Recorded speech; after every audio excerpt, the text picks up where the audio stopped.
Hi there! So it's good to be back. Let's now start our lesson with inventories. Dito na tayo sa intermediate accounting. And I'll be using the book by Valix. Ano nga ba yung inventories? Inventories are assets na ginagamit for sale or available siya. Hawak siya ng business or pag-aari siya ng business in the ordinary course of business, in the process of production for such sale, or in the form of materials or supplies na gagamitin pa lang para sa production process or kaya naman para sa pag-render ng mga services na ino-offer ng company.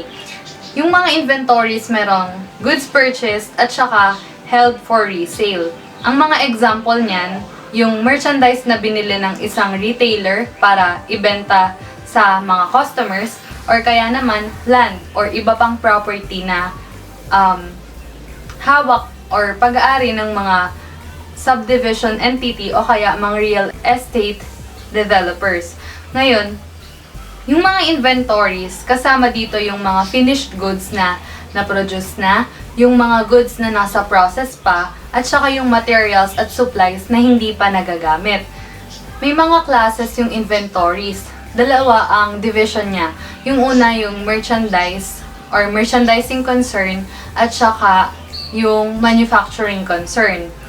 Yung inventories na nasa merchandising or trading concern, ito yung mga inventories na binibili ng company na hindi na nila ginagawan pa ng anything doon sa characteristics ng mga materials na yon. Kumbaga, pag binili nila, ibebenta na rin nila as is sa ibang customers. Iyon nga yung buy and sell business. Tapos, kapag manufacturing concern naman, ito yung mga businesses na bumibili ng inventories or ng materials para i-process further pa nila yun before making those available for sale as finished goods.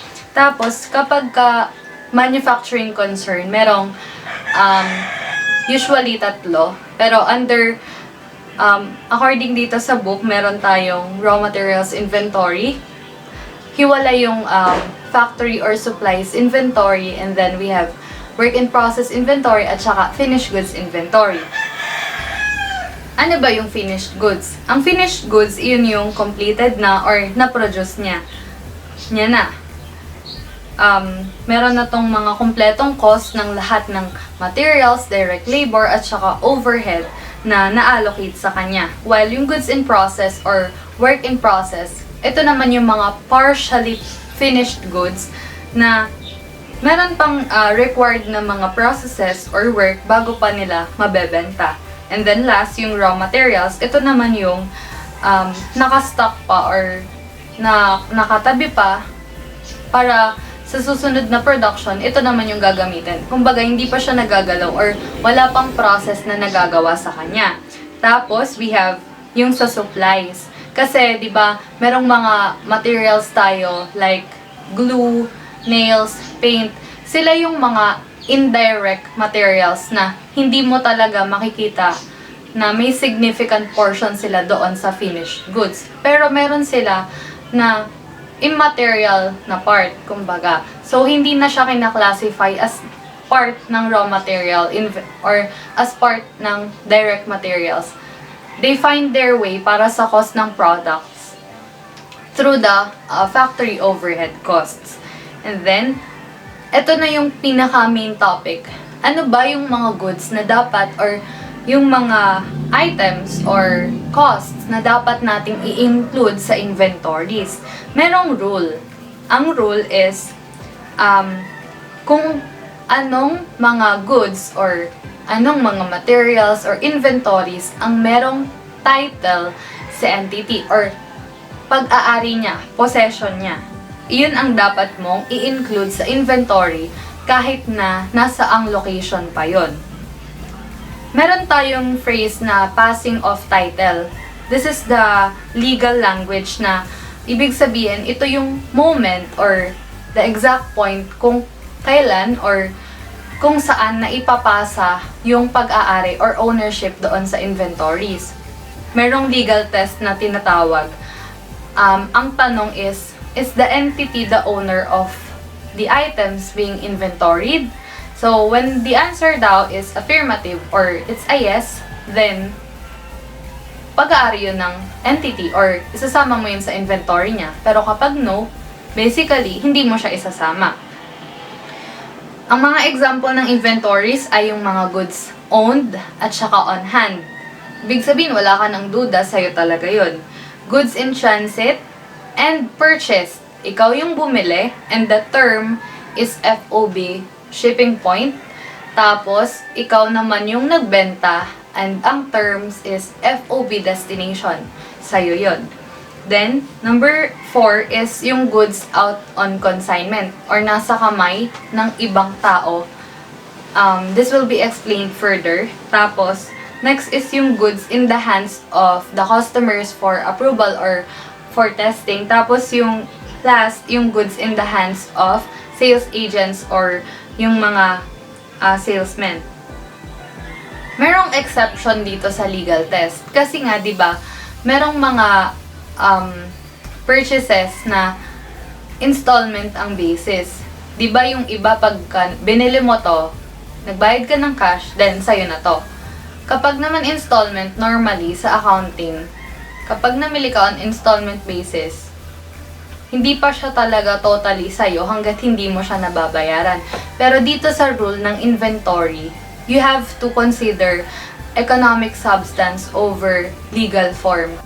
Nag-acquire ka ng kahit na anong item or inventory para sa business mo, para sa ordinary course ng business mo, kahit na installment or cash basis, magiging sayo na siya once nangyari na ang acquisition.